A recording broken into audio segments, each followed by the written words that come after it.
Okay, here we are. It is Virtual Food Court, day number 3. I'm a couple of minutes slower. There's no Chick-fil-A today, of course, in the Virtual Food Court because Virtual Food Court today is Chick-fil-A is virtually closed. Virtual Chick-fil-A is virtually closed. So I brought my own drink to the food court today.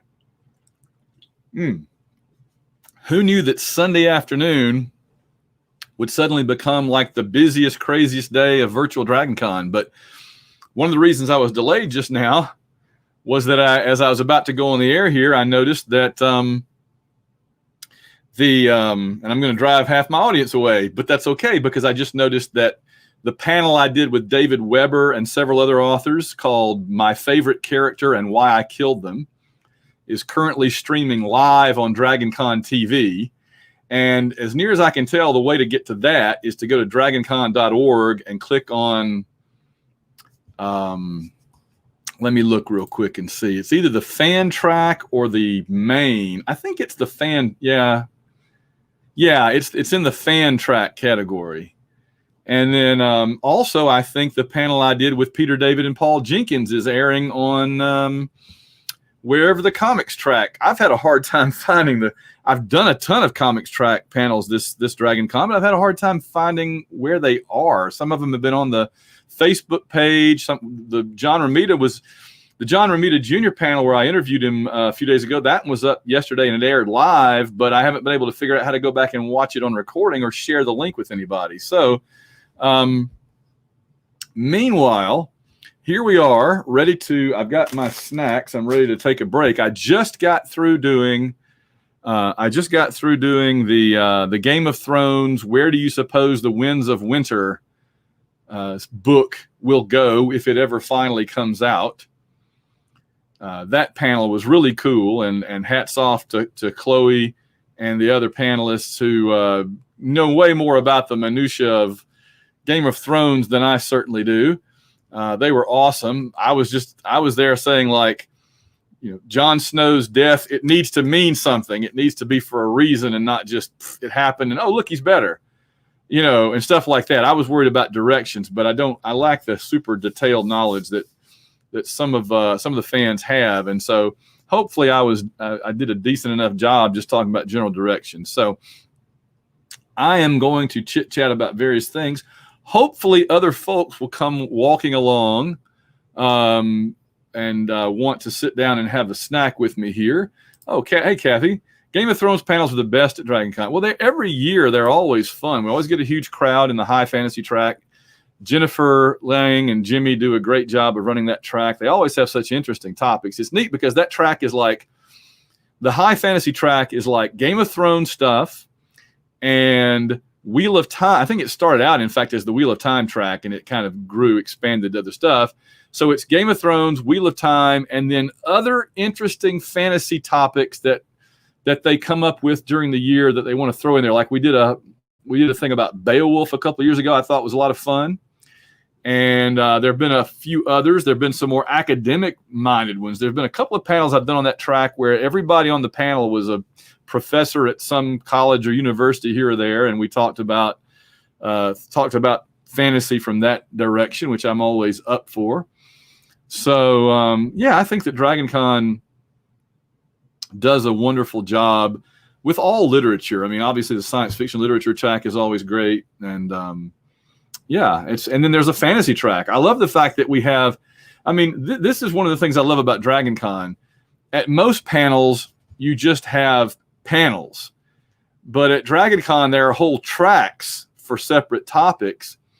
And not only that, there are tracks that kind of overlap except in specific ways, and so you get even more options, right? I love more options, so that there's a fantasy literature track, and then there's high fantasy, which kind of combines books and other media, just like there's a science fiction literature track, and then there's a military science fiction media track. So it's really cool because you get lots of shots, lots of chances at the various things you could, the various things that you're interested in. There's multiple ways of of doing it. So I'm looking around the virtual. I think everybody's kind of on.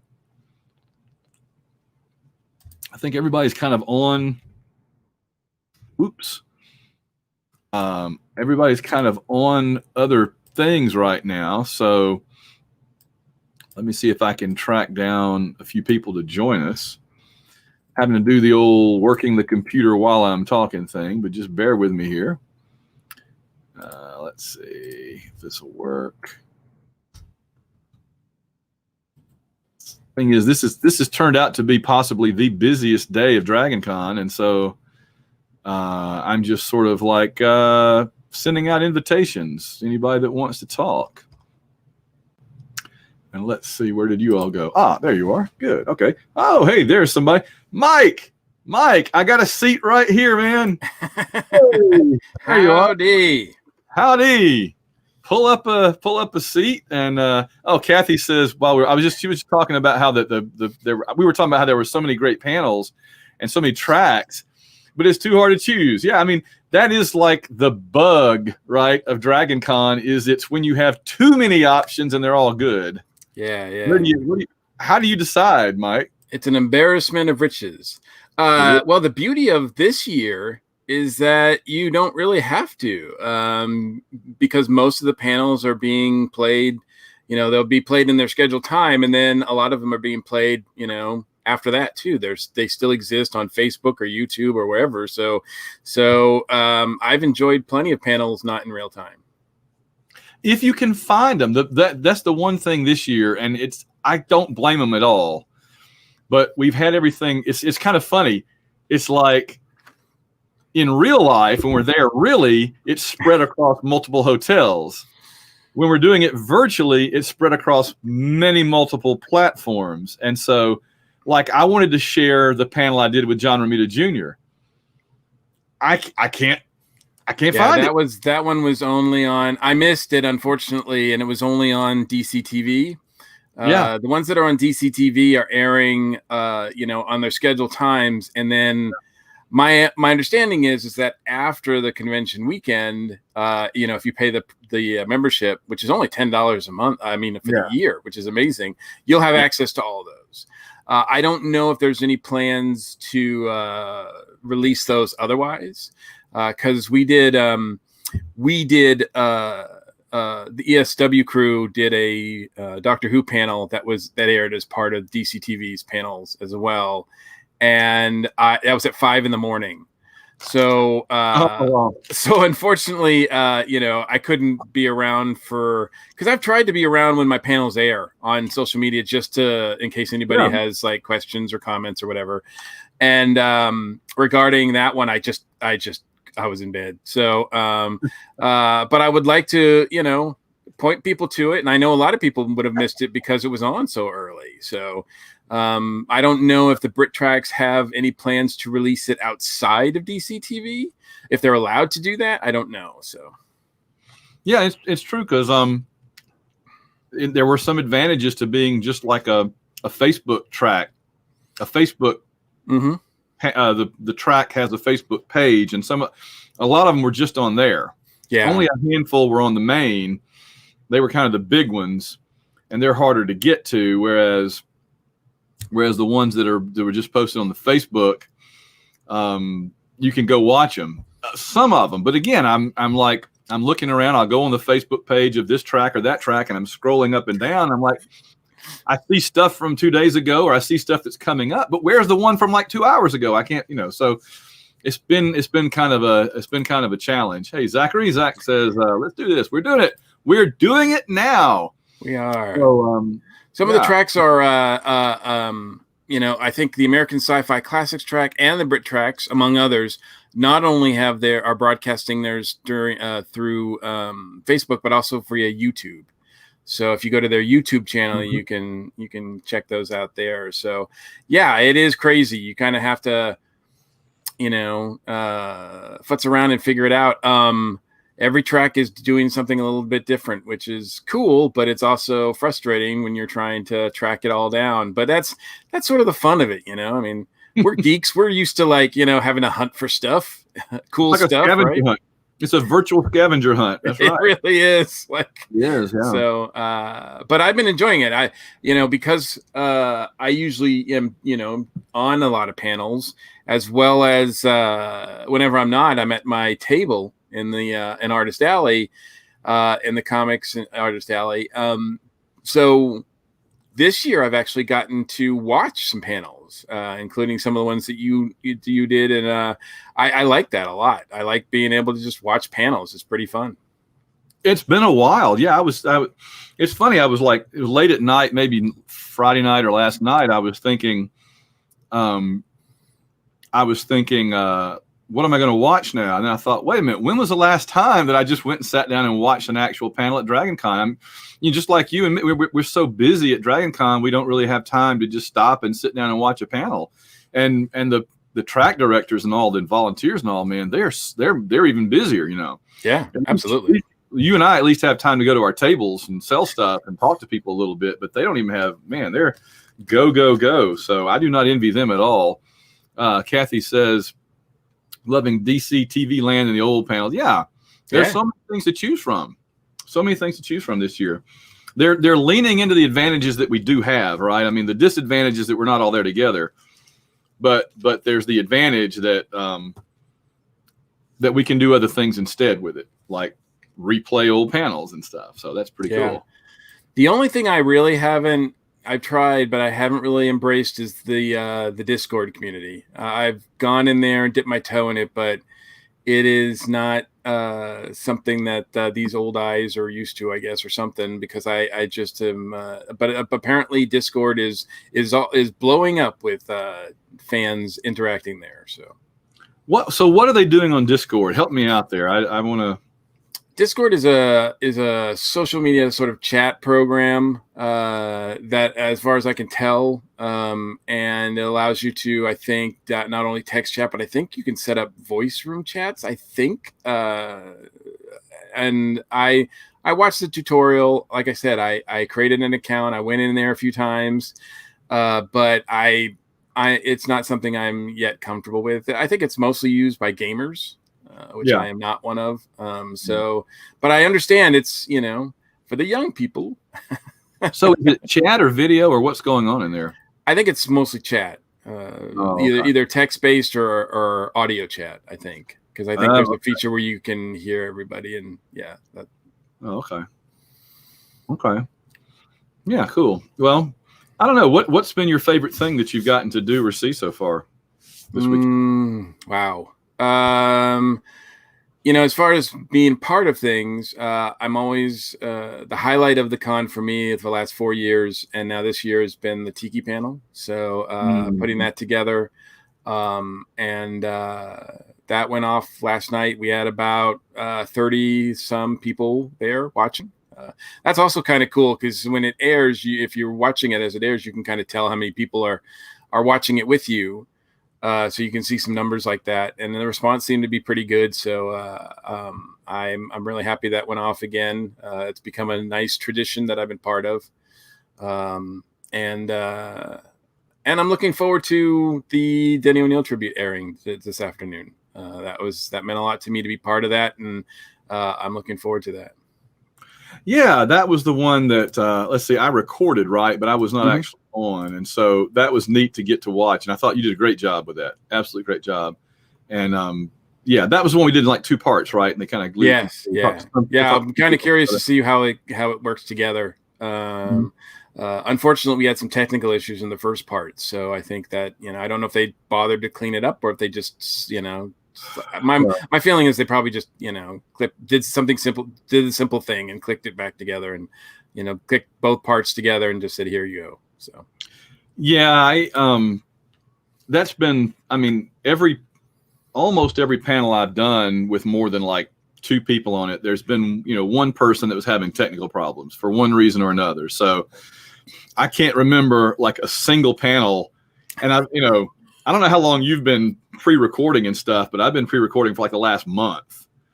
And I don't remember a single one where there wasn't somebody that was bedeviled by the gremlins, So, so it's just a fact of life that this year so many things have had to go online, and we're still kind of getting used to the, it's the technology is in different places for different people. So. Yeah, and there could be a storm in one place or whatever. So yeah, exactly. There's I get it, but yeah. So but the second half of that Denny O'Neil panel with Paul Levitz and Charlie went really well, and that there was no internet problems there, and so we ended it on a great note, I think. So yeah, I'm still kicking myself though, because I was right there in the virtual room with Paul Levitz, and there were so many things in retrospect I should have just said very briefly to be nice. I mean, because and I blew it. Oh, here's somebody. Hey, Kathy, a mainstay of DragonCon that I see every year. Hey, Kathy, how's it going? Howdy. It's good. It's good. How are you guys? Well, you had some cool comments. I thought let's see if she wants to sit down. Hey, Greatest American Hero. Greatest American Hero. Believe it or not. I have been wanting this T-shirt forever. I finally ordered and it got here yesterday. I said, "What better opportunity to wear it?" Absolutely. Very good. Very good. Hey, I've got the book version of Ready Player One on. Awesome. That's the scene that was not in the movie. That is the one movie that actually lived up to all the hype to me. So, like Guardians of the Galaxy, I watched it like maybe a year after it was released, and I was like, it was good. but Ready Player One, I really loved that movie. How many times have I seen it now? My gosh. So yeah, absolutely. True. This is a scene that was replaced by the race, by the cars. Yep. Mm. Yeah. And I'm like, I don't know that watching somebody play Joust for 20 minutes would have made for a good movie. Yeah. That's a waste of Spielberg's talents for sure. Yeah. And I know people are like, well, it changed too much from the book. I'm like, well, the things that changed from the book, it took things we don't want to see live and replaced them with things that were cool to see live, like the race and going into The Shining and all. And B, it changed like Wade doing everything to let the whole little group do different things, So, like one of the complaints that people had was, well, Wade, that Artemis is supposed to be competent and very good and as good as Wade, and if not better, and yet she ends up being the prize he wins. And I never saw it that way in the book, but certainly not in the movie, because in the movie, she actually gets the subplot where she goes inside IOI instead of him, which I thought was an improvement. Let her do something. Shoto, Daito and Sho lived, but also got to do stuff. So, and I thought they were really, really delightful. So yeah, I thought I love the book, but I thought the movie changed things that needed to be changed for the better if you're going to make a movie. So that's good. I don't think that happens that often, does it? No. Yeah. I've never heard what you thought about it, Mike. You were on our show. You were on the Aerospace One podcast when we reviewed it. Well, I don't remember what you said. We had a crowd. What did you think about it? I enjoyed it. I think in some cases I'm not as I like the book a lot. Not as in love with it as you are and other people, but and so I thought in some cases the changes that Spielberg made improved it, the story, made it move a little bit better. Yeah, and although I did question some of the choices, I mean, like the interaction with in the book, they're interacting with what is it, Holy Grail? Is that right? Or no, it's what is it? What are they interacting with? The one that he has to like do the quotes from and all that kind of stuff. In the book, he has to know the movie by heart and quote it. Yeah, Monty Python, the Holy Grail, and Wharton. Yes, yeah. Both of them. And in the movie, of course, there's the big interaction scenes with The Shining, which I thought was an odd choice, especially for, especially for like just on a standpoint of like, well, it's a PG-13 movie, and you're, using an R-rated movie there. It's like it's weird. I don't know. I'd kind of like to be in the room. I don't know if that's the only one they thought, oh, that's the one we have rights to, so let's use that one. I know what I mean. That's interesting. I've thought about that a little bit, but not the way you're putting it here, which is that I don't guess The Shining was in the book at all, was it? No. And so they picked it to be, well, bearing in mind, of course, that one of the two screenwriters for the movie was Klein.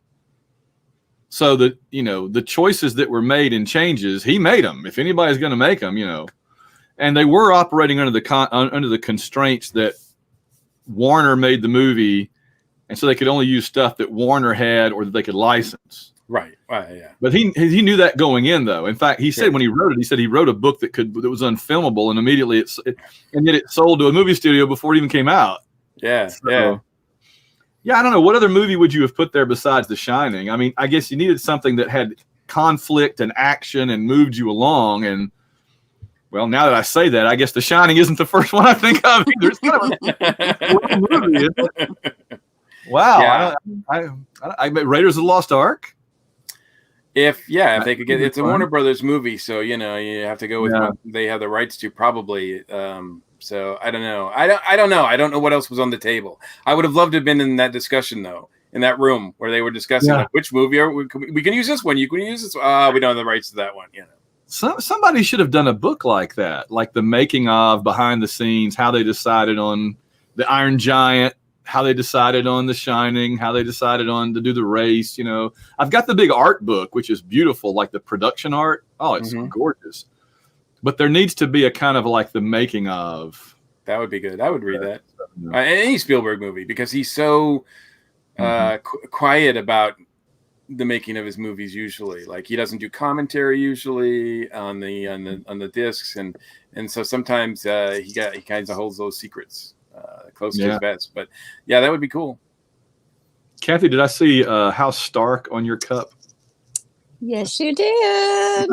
I can't get this backwards phone thing. I'm like right to left, left to right. I know. Well, if I widen this out for a second, I have House Stark. Different Stark. But more importantly, I'll be the tiger, and it's in there. Oh yeah, that's right. I try to represent behind me all the important things. Basically, that's Iron Man and Obi. Got the Avengers. Whoop, again, you're got the Avengers over there. Got Iron Man. Got Auburn. But I used to have my whole Iron Man shrine back here, but I had to when I had to start teaching from home in the spring, I went ahead and just pulled all the Iron Man stuff out and put books in so that my students wouldn't spend the whole class going. So like I've got my the only one in arm's reach is my plushie Iron Man. Oh, how adorable. House Stark for the win. But I got like a box. Y'all mentioned commentary. Am I the only one that is like, I love the digital platform to buy movies because you have access anywhere, anytime.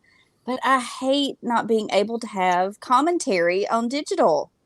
I'm the nerd that I love watching commentaries. I have watched every Lord of the Ring commentaries on the extended version. And there's like 4 for each movie. Wow. Mm-hmm. Wow. Yeah. That's a lot of hours. Yes. I love Lord of the Rings. It's my jam. Oh, yeah.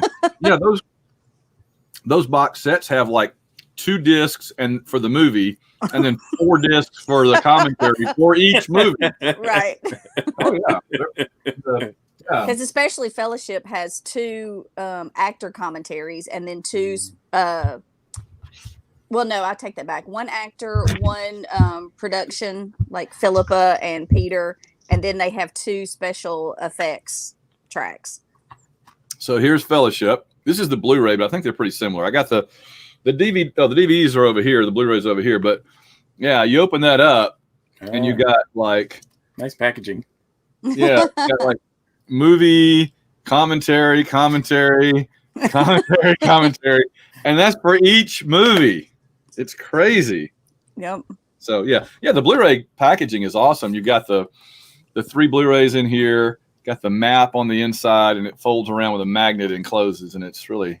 Don't show me that, because I have them on. I have them on DVD. I have the theatrical and the extended, but I don't have them on Blu-ray. Oh, Yeah, I don't have them on Blu-ray either. The DVDs are really nice because the cases are shaped like book. I love those. Yes, I love it. That they're like they look like books. Yeah. I got the box. It was like when I bought the third DVD set, there was a coupon. It said, "Send this in with $5 and we'll mail you a box to put them in." I'm like, okay, and it's a really nice box. So it is a nice box. Yeah. Holds them just right. See, it's got like the everything, but it's. And did you get the collector ones that have the statues in it too? Like Fellowship has the bookends, and then Gollum is in the Two Towers. Well, I got them. Uh-oh. And Minas Tirith is right over there on my bookcase. And by the way, right next to it is my little gravestone looking thing that you got for going to Trilogy Tuesday with three pieces of film in it. I'll get it in a second, but that's I'll show you. It's pretty cool. But the problem is I got them and then I moved to Singapore and got rid of a lot of my belongings, and I wasn't going to carry bookends. So I got rid of my Argonath statues. I've still got Gollum and I've still got Minas Tirith. I was able to get one of the Argonath on eBay, but it's broken. So that's what I was going to say. My Minas Tirith, the very tall little point on the top, that's broken off, and then one of the hands on the bookends is broken off too. But I don't care. Yeah, me too. I got to super glue my tower back on. In fact, I want to show you that one thing. So this is not great television, but hold on for just 1 second. I got to go around behind the computer. I'll be right back. Okay. Hey, Mike, I'm Kathy, by the way. Hi, nice to meet you, Kathy. Nice to meet you. Are you enjoying the weekend? I'm back as much as you can.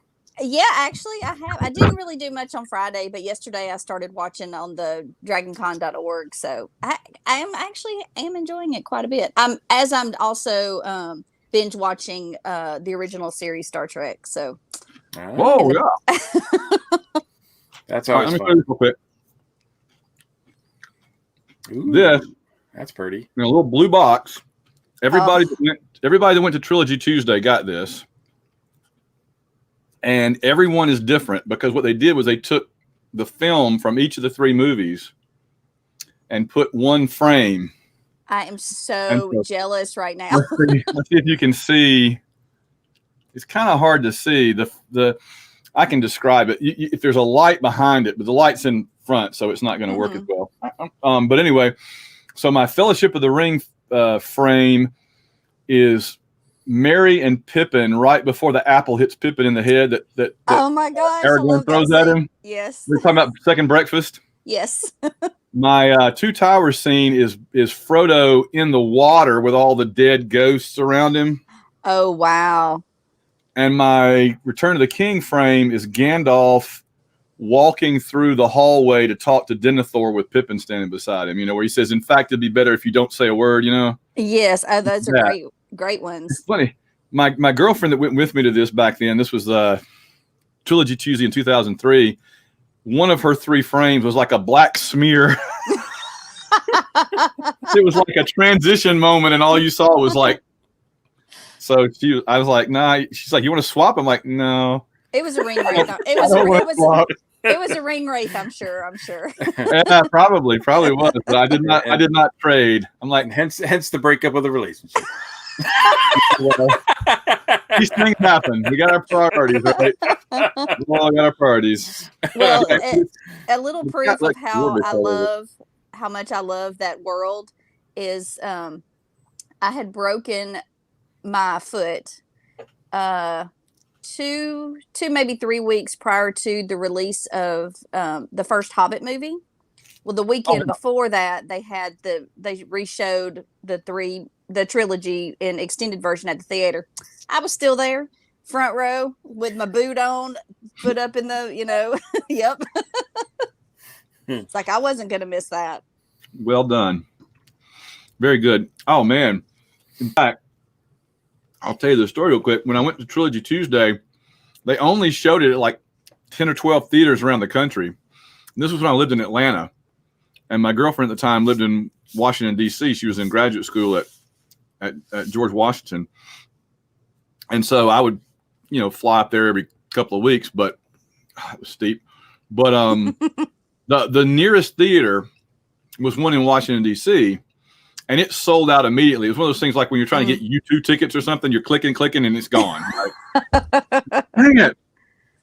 And then she says, well, I have to be at some kind of a seminar thing the day before in Baltimore. I'm like, oh, well, somebody's got tickets to the Baltimore showing on eBay. And I'm like, well, I'm going to jump on that then. You don't want to know what I had to pay. Yeah, dude. For 2 tickets on eBay to see Return of the King. To see, they showed all 3 movies back to back to back. The Extended Fellowship, the Extended Two Towers, and then Return of the King the day before it came out nationally.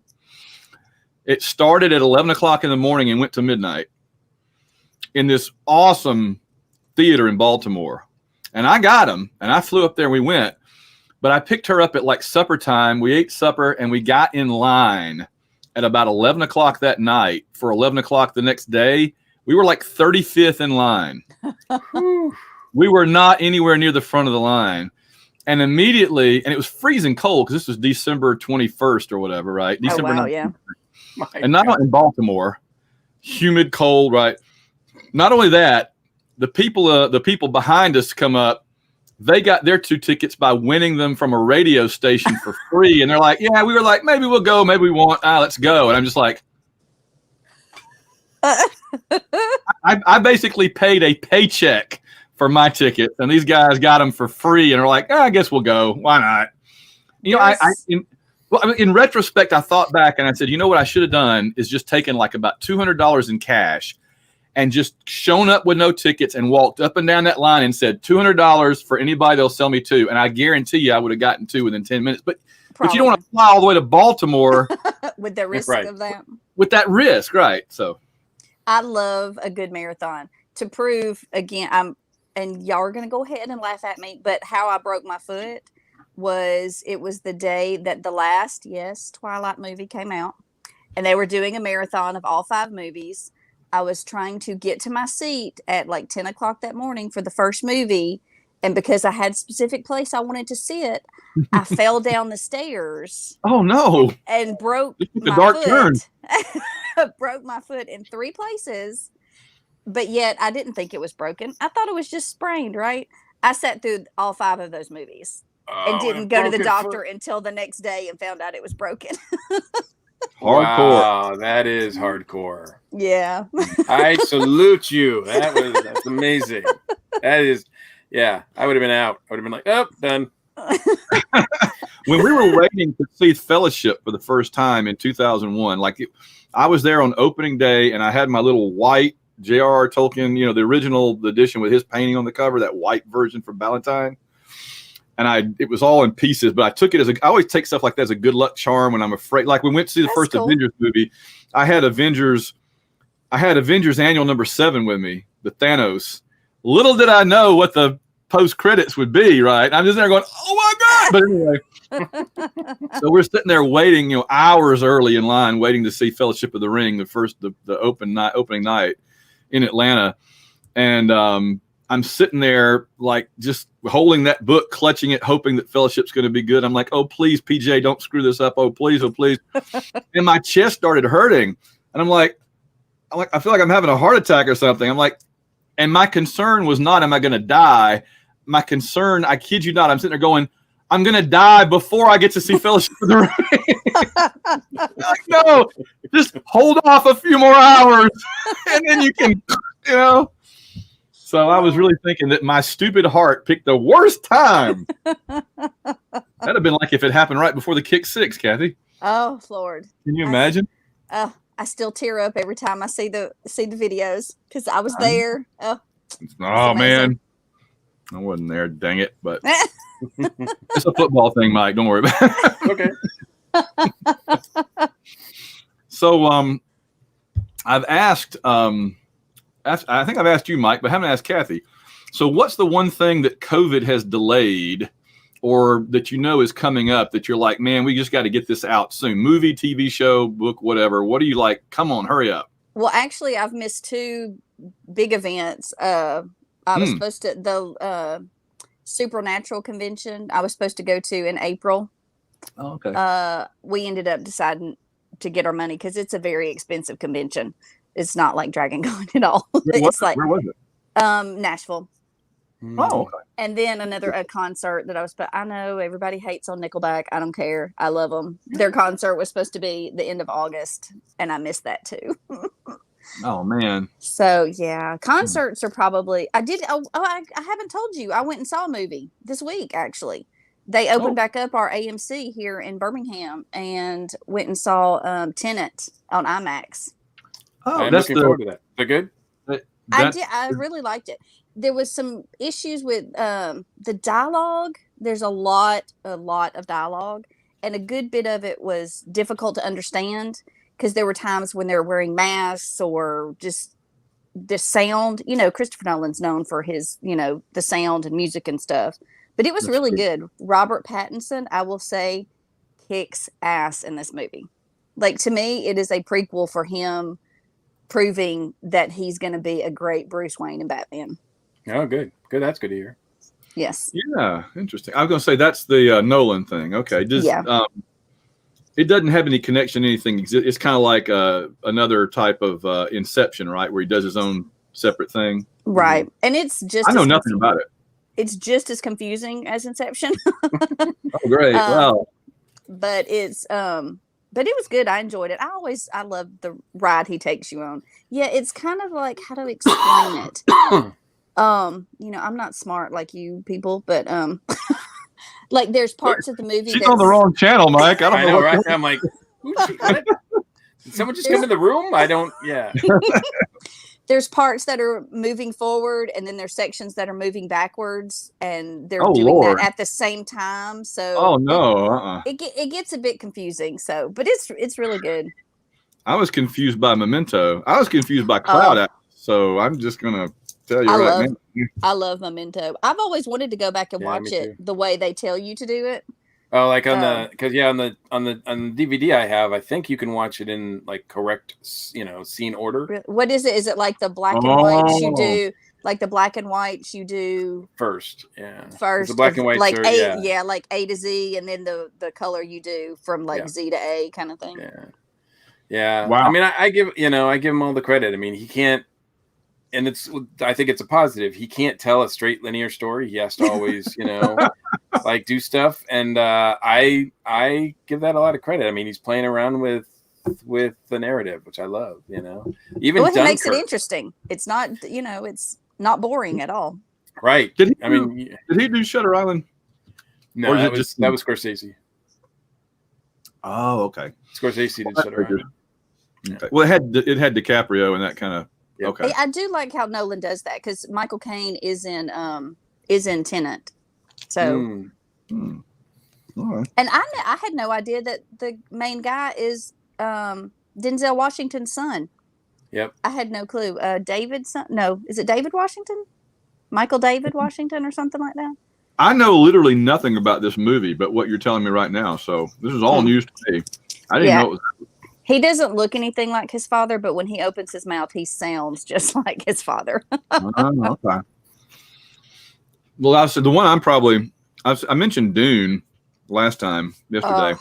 I saw the trailer for it, and it. They released a new trailer, right? Amazing. Yeah, they showed it at the Tenet movie the other night. And I didn't realize. Van will be right back. Van's like, I gotta go. Guys, really quick. No, I didn't realize what it was until, and I will admit, I did kind of scream when Jason Momoa came on the screen. I was like, "What? What is this?" Are you playing Duncan Idaho? That is awesome. Duncan is the coolest character in the whole series, and he's being played by the coolest actor in the whole thing. So that's awesome. The cat. Look. From the minute they started announcing the cast of this thing, I'm like, this could be as big of a failure as the David Lynch version, or as weird and cheesy as the Sci-Fi Channel version. But this cast alone makes it worth seeing for me because, like, almost everybody in it is a big. Everybody in it could carry their own movie. It seems like. Right, Brolin's in it. Oh yeah. I can't remember who all else. Oscar Isaac is playing Leto, the dad. Timothy Chalamet is Paul, and the Mary Jane from the Spider-Man movies is Chani, And Duncan Idaho is Jason Momoa. What's his name from True Blood is Baron Harkonnen, nor him his dad. Oh, Joe Manganiello? No. He's awesome, but no, the Professor Selvig in the Marvel movies, dad of the guy in True Blood, Swedish. Oh, yes. Yeah, girl, the dragon tattoo. Oh, I can't think. Yeah, I can't think of his name. Is Sven Kirksgaard? Is that right? Oh, Skarsgård. Stellan. Yes. Yeah. Stellan Skarsgård. Yeah. Yes. He's playing Baron Harkonnen, and his nephew, the Beast Rabban, is Drax the Destroyer. Oh, wow. Who's had his own movies, right? I mean, it's like everybody in this movie is a leading man or leading lady in another set of movies. That's amazing. That's incredible. Usually you got like 2 or 3 at most, right? It's like there's 12 in this thing. It's crazy. So again, it could totally suck, but man, the cast alone. But the other one I was going to mention though is Bond. I mean, I'm just dying. I'm dying to get me some. I don't love Daniel Craig as Bond. I don't. But I've appreciated that they've tried to tell kind of a single connected story with his movies. They never really did that. They kind of played around with it a couple of times, but they would always mess it up with the old ones. The old ones were very standalone, right? But they've tried to do kind of a cohesive storyline with Daniel Craig's Bond from beginning to end. And this is basically the end. And I'm kind of curious to see how he rides off into the sunset in the Aston Martin or whatever. I have a very brief Bond story. When I got my very first passport, I got it in and I noticed that my name, they missed a space between my first and middle initial. And so I called just to make sure, because I didn't know how particular they would be with, that particular thing. So they said, no, you need to send it back. Well, this is after I noticed that the last 3 numbers on my passport were 007. Wow. I cried. I was so upset. I'm like, that would have been the coolest passport ever. Did they change it? Did they change the number? Yeah, no. It's a different number. I was so upset. Wow. It might have been worth going into having to get arrested in the London or Paris or wherever you went, police, just to say, I'm still 007 though. I do still have the card, because they send you like a little identification card with the passport. I still have that to prove that for 2 days I was 007. You were a 00 for 2 days. That's awesome. Derek Ferguson. Hey, Derek has a great comment. Spectre would have been the perfect way for Craig's Bond to ride off in the sunset. I don't know I can say anything about Spectre and the word perfect in the same breath. I mean, I kind of get what you're saying, Derek, in the sense that he can walk away with what's her name? I can't think of her name now. The actress, the character that he was, the lady he was with in that movie. I liked her a lot, the French lady. Mr. White's daughter. God, I love Mr. White. Mr. White was so cool. We're everywhere. But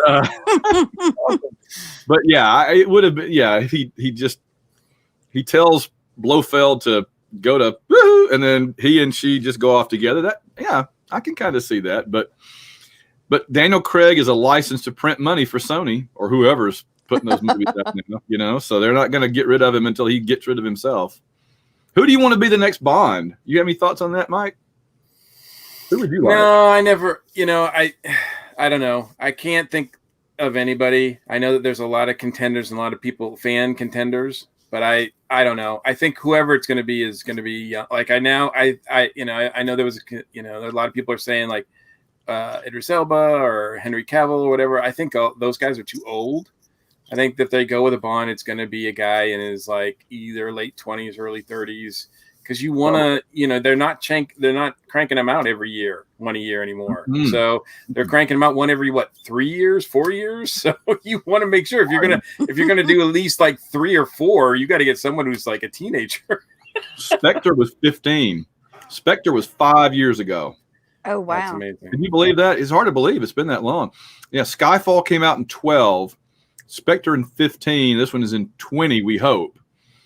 Daniel Craig, by the way, Daniel Craig was born about a week after I was. Oh, wow. We're almost exactly the same age. Man, that means I'm the same age as him, year-wise. And I'm like, that's odd. He's in a lot better shape.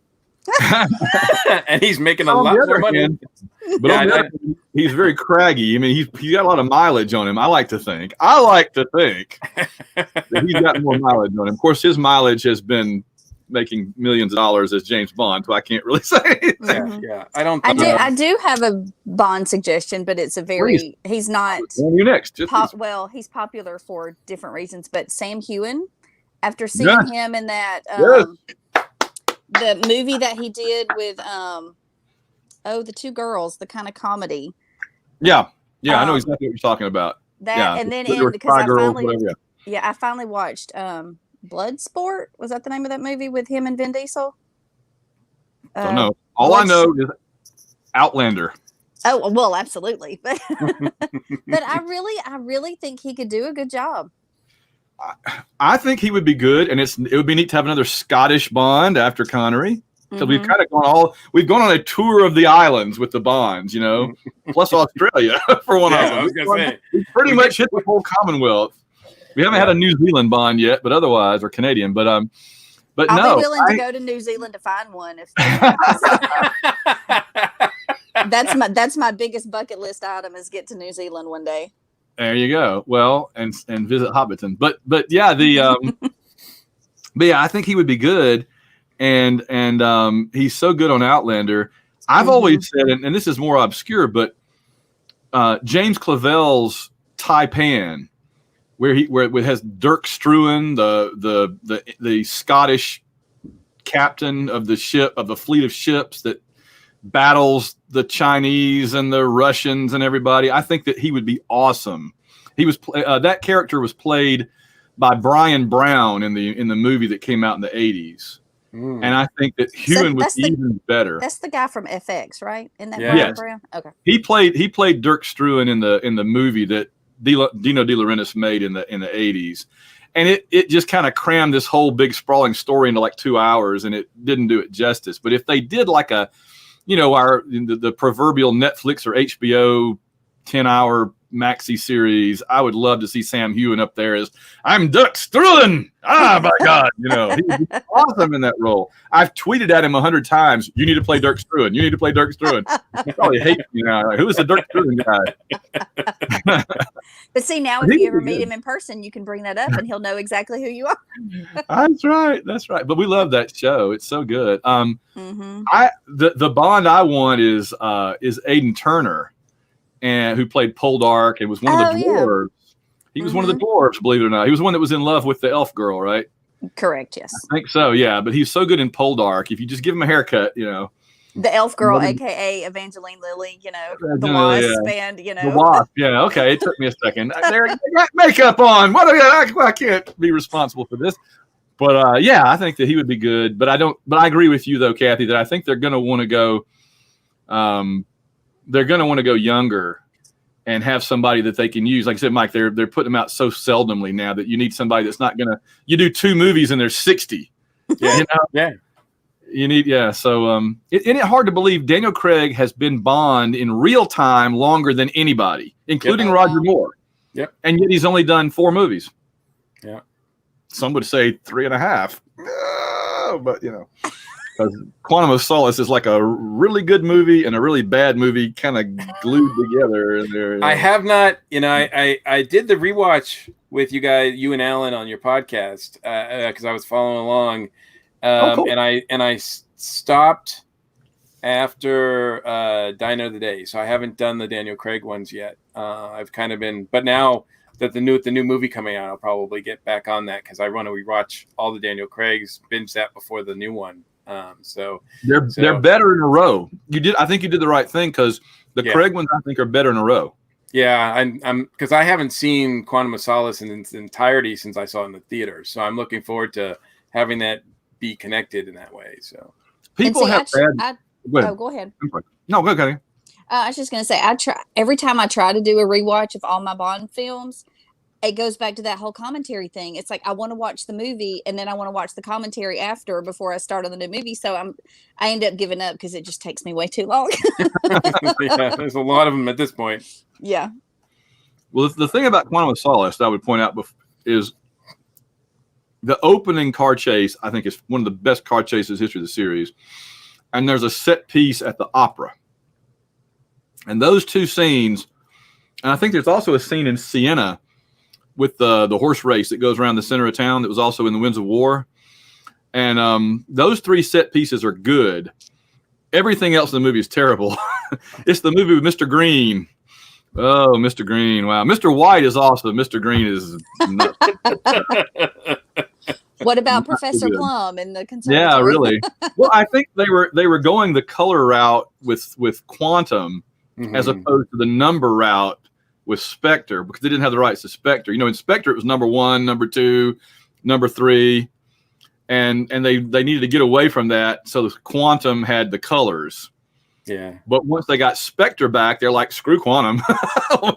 Who cares about that? We got Spectre back. You know, we're gonna have Blofeld and all that. So we're gonna blow up volcano or craters, you know, again. So I keep talking to a friend about the is it Q? No. Is that the one who does all the gadgets, right? Yeah.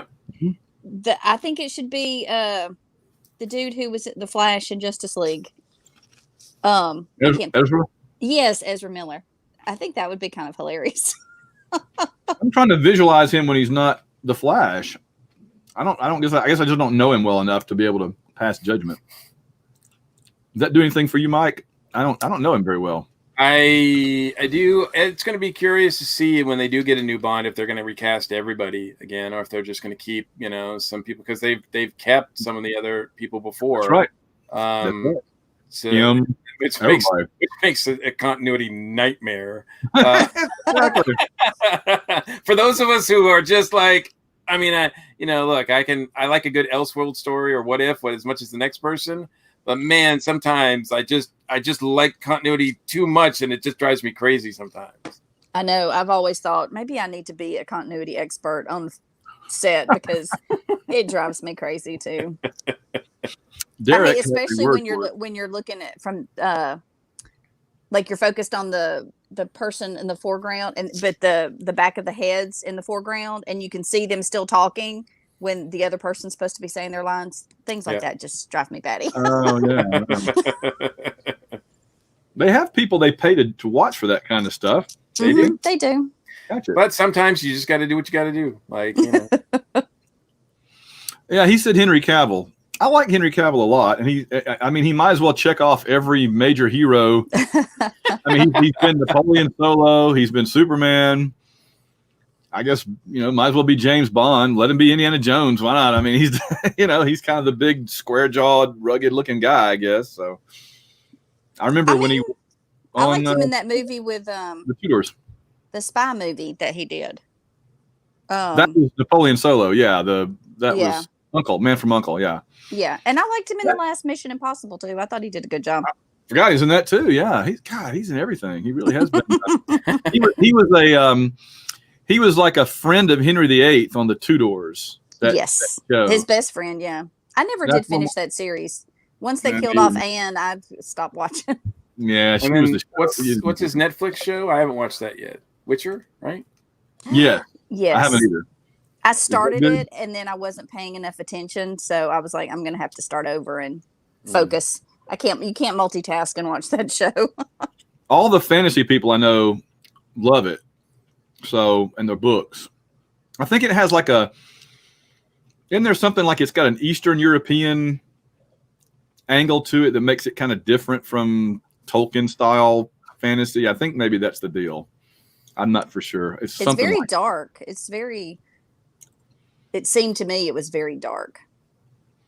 Well, the Eastern European that I know of is like Stephen Bruce does the Vlad Tolstoy books, and I've always thought those would make a good TV series because he's Hungarian. In fact, I always say you can tell somebody's Hungarian. Stephen Bruce's middle name he's Stephen Zoltan Bruce. When your name is Zoltan, there's only one place you came from. Go to Austria and turn right. But I think the other thing with getting a big name like Cavill or Elba or whoever, if you get a big name, the producers know that with every subsequent Bond film, the actor asks for more money. And if you start with a big name already, then you can't afford them by the third movie. Yeah. So they got to go with someone like really cheap for the first one. Do it. Do they want to have a female Bond? I'll get in shape for that kind of money. Well, I think that the thing about Craig is that he actually has made enough money that they're willing to pay him what he demands because he's $1 billion. Yeah. It's amazing to me that, I think Casino Royale is far and away his best movie. Yes. And he probably made a lot less for that than he did for any of the others. So yes. Yeah. It's kind of how it works, I guess. So just like Downey probably made a lot more for Iron Man 3 than he did for Iron Man, the first one. Let's not talk about how much he made for Iron Man 2. It got to the point of the end. They probably had to back a vault truck up to his house just to use his name in Spider-Man Far From Home. I think they're going to be paying his estate long after he's passed. I think they're just going to keep the checks will keep coming to the Downey family. I'm okay with that. I'm okay with that. I don't mind. We would not have the Marvel movies we have if it wasn't for him. That's exactly right. I never thought I'd live in a universe where Iron Man was the linchpin of the whole thing. There I was all those years being a huge Iron Man fan, and everybody else is like, who? Iron Man? Who's that? And then all of a sudden, and I'm just like, man, this had happened when I was a kid. I'd have had so many toys. But now you can afford them yourself.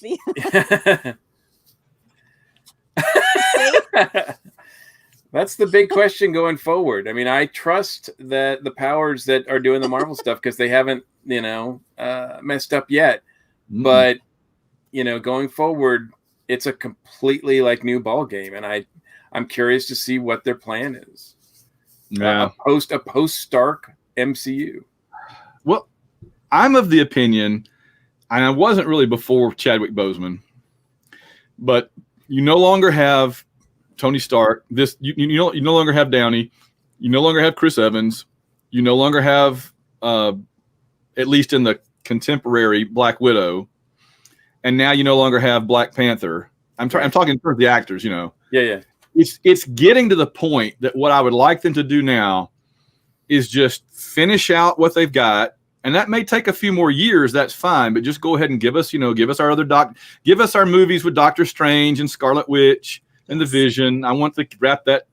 I love them. I want them wrapped up, and the others, and Captain Marvel 2 and everything. And then come to it's too bad that Endgame couldn't have been the MCU. It's kind of like we were talking about this yesterday. I think Michael Bailey in particular was saying this, that it's like after Endgame, where do you go? You're kind of like, I'm not that excited about it anymore. It's right. Once you do that, you're like, well, yay, a Black Widow movie. She totally deserves it. Are you excited about it? Yeah.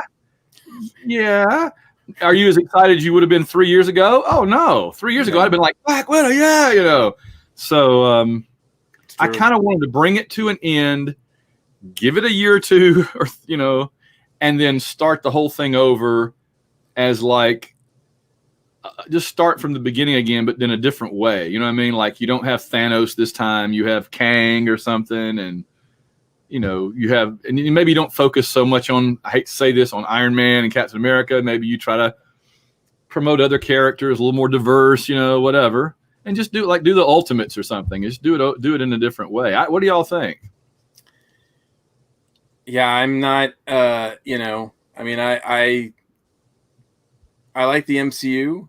I'm not as steeped in the Marvel comics as I am with DC. So I don't know who. Like I know the major bad guys, but I don't. When it comes to the major players outside of Thanos, I mean, there's only like a couple I can think of offhand. And I don't know how they would be put together to make something as compelling as Infinity War. And like if you introduce Doom, right, which is to me the big one, right? Yes. So how do you make Doctor Doom as compelling as Thanos was, like as much of a threat? I don't know. I mean, you can, but I don't know how they would do that. I think you've got to make that. I think you're hit on a really good point there. I think you've got to make this next upcoming. I guess maybe you don't end it. You just kind of morph it into the new Fantastic Four, new X-Men universe, and you can kind of keep on going and have Doctor Strange or Captain Marvel pop up, or the Scarlet Witch or the Winter Soldier pop up, but you morph it into the Fantastic Four and the X-Men taking the lead from the Avengers. And so you have to have Doctor Doom and maybe Galactus, and those two together could be kind of what Thanos is. I don't know. Kathy, you have any thoughts on the future of the MCU there? Well, I'm definitely the visual movie person. Like I'm not into, don't read comic books. Not that I'm not into them, but okay. So I let the movie storytellers tell me what I need to know. So I just want more Doctor Strange. I don't care what happens to anybody else. I just want Loki, and I want Doctor Strange, because those are my favorite two characters. Fair enough, absolutely. And we're going to get Loki in the TV show that's coming up. That'll be cool. Yes. I have a feeling it's going to be like evil Doctor Who. I'm totally down for evil Doctor Who, man. That'd be awesome. I like it. And it's a prequel to all this, right? Isn't that my understanding? I don't know. But in Avengers Endgame, he became a prequel. True. He became his own prequel in Endgame. Yeah, the other two new T-shirts I bought this week were the T-Turtle, the ones that are like cute little chibi characters, and one is Doctor Strange that says something about being strange has its perks, and the other is Loki running on the Rainbow Bridge saying chaos and destruction. So I've definitely, I haven't been to DragonCon, but I've definitely got my DragonCon swag on this week. Yeah, well, exactly. I only wear this shirt to DragonCon, so I'm wearing it because I'm at DragonCon. So. But no, that's fair. I want to see the next Doctor Strange movie. The second one is supposed to be all about the Scarlet Witch. And since the Avengers are kind of done, where else is she going to go? They needed to go somewhere to kind of finish, because they left her hanging. The Vision is one of the only characters that was still dead after Endgame. And so they've got to wrap that up. And I'm assuming that we'll get part of it in the TV show, WandaVision. And then we'll get probably the kind of the ending of it in the movie. So what was the third? Weren't there going to be three? Loki, Scarlet Witch, and wasn't there a third? Or was it just those two? Winter Soldier and Falcon. And they're also doing this cartoon. Sebastian Stan, yay! They're cool. He's awesome. I really like the idea of Sam taking over the mantle from Steve, because I like the idea that Bucky understands his past kind of precludes him from that Sam is a better choice, but that he can do his thing, right? It doesn't mean that Winter Soldier has to stop. It just means that Sam gets to have a shield as well as fly around and get shot down a lot. So, so I'm excited about that. I'm excited about all those shows. The What If cartoon should be pretty interesting too. They're going to do where, because the What If comics were always one of my favorites, where you get like, I love how Marvel always said, okay, we're not DC. We don't do these, these What If storylines. So we're just going to do a single series of What If storylines. And it's good. They did some good ones over the years. I'm kind of curious to see who they'll get. I think it's going to be animated, right? So they can. It's animated, but I think they're getting like as many voices. That's how you do it. The movies as they can, so that makes it a lot easier for them. Yeah. Speaking of voices, I watched one of the panels that was on yesterday was Twisted Tunes, I think is what it was called, on the main event thing. Ross Marquand, I swear that man can do voices like nobody's business. Who does he do? His Michael Caine, like I swear I was like, but the one he's most famous for is probably Matthew McConaughey. He does a very good Matthew McConaughey. He did Justin Timberlake. It was hilarious. They did a episode of the Brady Bunch. It was him, Corey Payton. I think it's the guy that does Pinky and the Brain. I don't watch that many animated shows. Yeah. And then another girl and Paulson, right? I'm sorry, what? Paulson, right? Yes. Yeah, they did an episode of Brady Bunch in all different characters. Like each scenes where they were playing different characters. It was quite hilarious. That's cool. Well, we've got a lot to look forward to. I think I'm gonna. It's 2:30. We've gotten past 2:30. We've done it in a good hour. I've eaten my snacks. I appreciate you guys coming on. You guys have any words of wisdom before we go back to our DragonCon Sunday and leave the food court? Keep enjoying the weekend. It's gone by almost as fast as regular DragonCon. I can't believe it's already Sunday afternoon and it's going to be over to it tomorrow. As much as it's like not happening, it's virtual. I'm kind of sad it's going to be over. I know. My wife keeps finding chores for me, and I'm like, you do realize normally I wouldn't even be here to do these things.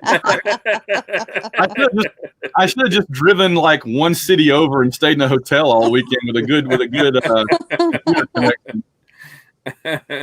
I just appreciate y'all letting me in here. Sorry, I'm looking a little, this is no makeup DragonCon, and it's the Sunday of DragonCon. Tomorrow's the Monday, and we all pile in the virtual car and virtually go home. So yeah, that's right. My feet are definitely appreciating the break from walking 20 miles a weekend. No kidding.